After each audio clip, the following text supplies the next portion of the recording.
يا ربنا اعترفنا بأننا اقترفنا وآننا أسرفنا على لظى أسرفنا.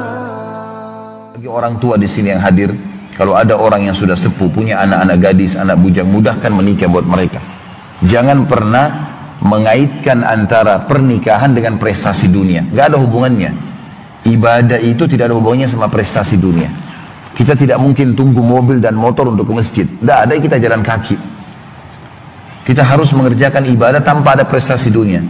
Kalau selalu dikaitkan menikah itu harus sarjana dulu, kemudian dalam prosesi dia melalui kuliahnya, ada syahwat yang menggejolak, dia tidak bisa lampiaskan karena orang tuanya tidak mau nikahkan, terjadilah perzinahan. Andai saja mereka dimudahkan pernikahan, dan ini sudah saya ceritakan juga bagaimana banyak pengalaman-pengalaman saya melihat teman-teman ya, walaupun saya masih kuliah waktu itu belum menikah, tapi saya teman saya waktu di Madinah, Masya Allah, mereka menikah dari tingkat 1 kuliah, tingkat 2 kuliah, sukses sekolahnya. Ya. Kemudian juga dalam satu ikatan ritual agama artinya harus diikuti dengan niat dari awal, keikhlasan.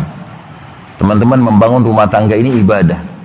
Jangan sampai kita membangun rumah tangga, saya titik beratkan pada bulan yang lalu, jangan sampai karena hanya suka saja, hanya karena imbauan orang tua untuk menikah, hanya karena faktor usia, atau mungkin lingkungan, atau apa saja, mungkin teman-teman sudah terlanjur menikah semuanya, maka ini harus diubah niatnya. Niat kita seperti orang kalau mau sholat, mau zakat, mau haji, mau umroh karena Allah subhanahu wa ta'ala. Memotivasi kita untuk mendapatkan yang terbaik. Dan ini sebenarnya bagian daripada mengejar rahmat Allah subhanahu wa ta'ala. Artinya kenapa kita nggak lakukan untuk mendapatkan kenikmatan sementara kita mampu semuanya, bukan tidak mampu. Allah azza wa jalla tidak akan pernah melihat fisik dan paras wajah kita. Hadis yang sudah masyhur menjelaskan masalah itu. Inna Allah la yanzuru ila suwarikum wala ajsamikum walakin yanzuru ila qulubikum wa amalikum. Allah enggak pernah mau lihat paras wajah dan postur tubuh kalian. Dia menciptakan itu. Mau tampan, mau cantik, mau jelek, mau putih, mau hitam, mau tinggi, mau pendek, mau miskin, mau kaya, enggak penting bagi Allah itu. Yang penting adalah Allah azza wa jalla melihat kepada hati dan amal kalian. Apa sih yang sudah dilakukan? Seperti itu kurang lebih gambaran tentang masalah definisi rahmat itu sendiri. Nyata. Teman-teman sekalian, kita tinggal patuh, kerjakan perintah, tinggalkan larangan. Kita nikmati saja. Tetap bisa makan, tetap bisa minum, tetap bisa segala macam, tapi lebih rapi. Sekarang ini orang-orang di beberapa negara, termasuk saya dapat informasi di Jepang, dan saya waktu Ramadan yang lalu sempat diundang oleh KBRI kita ke sana. Itu ternyata orang-orang di sana juga banyak ya orang asli Jepang yang non Muslim. Mereka kalau masuk dan mereka menemukan makanan kaleng ada label halalnya, mereka beli. Ada beberapa teman-teman kita sempat nanya dan menceritakan ke saya, kenapa anda beli ini? Dia bilang ini lebih terjamin dengan ada label halal. Mereka tahu kalau umat Islam itu hati-hati, pekah, nggak mau makan sembarangan. Maka mereka sendiri mengatakan itu lebih terjaga. Artinya orang beriman lebih terjaga, lebih sehat, lebih baik, dikontrol, dijaga oleh langsung pencipta langit dan bumi. Kalau pertanyaan pertama tentang masalah sholat usta, ini yang lebih kuat atau paling kuat pendapat ulama adalah sholat asar. Sholat asar. Usta artinya pertengahan. Kita lihat di awal pagi dan pertengahan pagi ada duhur, ada subuh dan duhur. Kemudian di awal malam dan akhir malam ada maghrib dan isya. Maka asar ada di tengah-tengah. Maka ulama mengatakan usta yang dimaksud adalah sholat asar.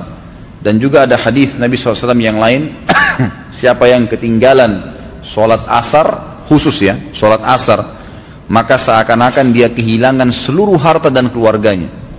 Sekali kehilangan sholat asar, maka dia begitu luar biasa rugi. Seperti dia punya istri, anak, mati semua, hartanya semuanya habis. Hadis ini menguatkan tentang masalah asar yang dimaksudkan, memang penting sekali, dikhususkan. Disuruh jaga semua sholatmu dan fokus terutama sholat pertengahanmu, maksudnya adalah asar. Kalau masalah Al-Quran menggunakan istilah kami, ini dibahas oleh ulama. Setiap Allah SWT menyebutkan tentang perilaku yang Allah turun tangan sendiri, ya kan? Maka Allah menggunakan kata-kata aku atau saya, ya kan? Tapi kalau Allah Subhanahu Wa Taala melibatkan malaikat melakukan tugas-tugas, maka Allah menggunakan dengan istilah kami. Memang begitu. Seperti misalnya masalah pengawasan manusia, makhluk. Kata Allah SWT tentang itu, tajri bi a'yunina. Mereka berada di bawah pengawasan kami. Allah ngawasin dan bersama juga dengan malaikat yang ditugaskan, gitu kan. Tapi kalau Allah sendiri, memang Allah SWT menyebutkan lima khalaqtu biyadayya tentang masalah Adam. Hai iblis, kenapa kau tidak mau sujud? Siapa yang aku ciptakan dengan tanganku sendiri? Maksudnya Adam. Berarti Allah SWT sendirian menciptakan Adam, tidak ada campur tangan malaikat di situ. Jadi seperti itu cara memahami.